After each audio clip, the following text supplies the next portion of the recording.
Okay, it's time for a Stonehouse Gardens update. So we have been on the road. If you've been following us, you know that we, Joff and Jenna and I, have been on the road for the last 20 days, finishing up the 50 and 50, which was supposed to be touring all 50 states the year we turned 50 to promote the 8 Lessons Lupus Taught Me from Surviving to Thriving with Autoimmune Disease. And so COVID happened, it got interrupted. Instead of doing it last summer, we did it this summer, but we've been on the road and we had we had people who are here who are staying at the house taking care of our animals and our yard and our house, and this is what I came home to. And if you saw the last, I'm pretty sure I posted one before I left that was they were just planted. And so look at the cabbage, and the tomatoes are all fruiting, you can see. And so look, we've got some eggplant blossoms here. So there will be eggplant coming soon. If you look back inside of there, you can see the jalapenos. So this tower, other than the eggplant, I just had a spot, so I tossed it in there. But unfortunately, my cilantro has gone to seed, but that's okay, because I let it go ahead and go, and then I turn it into coriander seed. And we love coriander on a lot of different things, so I use the coriander seeds rather than the cilantro. When that happens, sometimes it does bolt and go to seed in the heat, and unfortunately this year we have had crazy heat. When we left, we actually went to the south on our southern route, and when we left here it was 100 degrees, which is unseasonably hot for Boise this time of year. We're usually in the 80s, and we get up in the 90s, and we touch 100 a couple times a year, maybe for a week or two. Usually in August and September. You can see the dill did not like the heat. Check out the dill. Look at that. Yep, I'm gonna have to take those out. And that's how hard it is to transplant. We just take it out, and now I will be able to put something else in there if I choose to. The celery is looking pretty happy, and so I may just leave these vacant so that they're not competing. But I will put the net pots in there. It helps block the sun, so that it doesn't get too much algae overgrowth and things like that. But come on, get back in there. There we go. But look at how beautiful. I've got purple and green cabbage. We've got chives, and this is called rainbow celery. Or no, is that what it was called? Peppermint celery. That's right. I remembered it was a weird name. Peppermint celery, and I was like, well, it doesn't taste like peppermint, does it? The celery has so much nutritional value, and I'm super excited. It was hard to find this year. Usually I grow Utah celery, but this year I'm growing what they're calling peppermint celery. So I just wanted to show you how beautiful the towers look. Look at my cauliflower.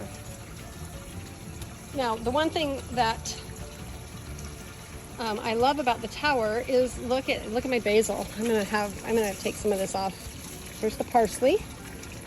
Basil doesn't usually like heat quite this much, so I'm surprised at how well it's doing. It didn't go too crazy, but I'm gonna top it off and do some pesto. This is oregano down here. This is tarragon, Mexican tarragon, and you can just see how usually I can't grow cauliflower because of the bugs, and you can see that these are beautiful. Just look how beautiful they are. And then my second salsa tower. So again, we've got some jalapenos going, and again the cilantro, we're gonna let go to coriander, but tons of blossoms. And then look at the mess. This is what happens after 3 weeks of no care to a regular garden. I was out here this morning and did a little bit of weeding, so you can tell where I've been and where I haven't been. This is mint right here, so this is fine. But look at my potatoes, onions.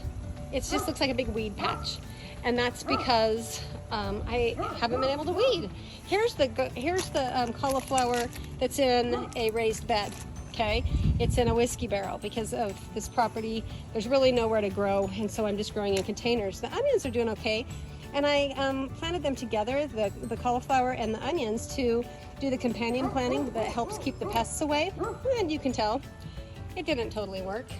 Look at the difference in the size of the container plants versus my tower garden. It's just not even comparable, and I just love my towers. Now, you can't grow carrots on towers, so I've got my carrots there.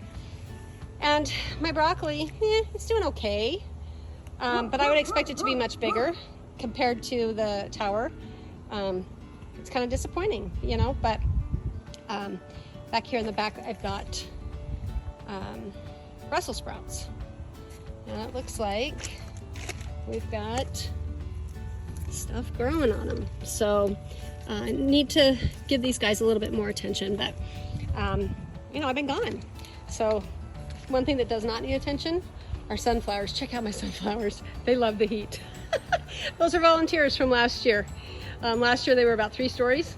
Already mid-June, it's a story. So crazy, crazy tall. But you know, for those of you who think that tower gardening is not for you, or it's too hard, or it's too much maintenance, I just want you to see, I put them in, the water just recirculates. Yes, it has had to be topped off because it's hot, but comparing it to my containers, I want to show you this one over here, because this is the other broccoli, or the other cabbage. It's pathetic. It's sad. It is so sad. And my cucumbers, they're so sad. And it's just because, you know, they don't have that absolutely desirable planting. Oh, look at these weeds. They're just, I hate weeds.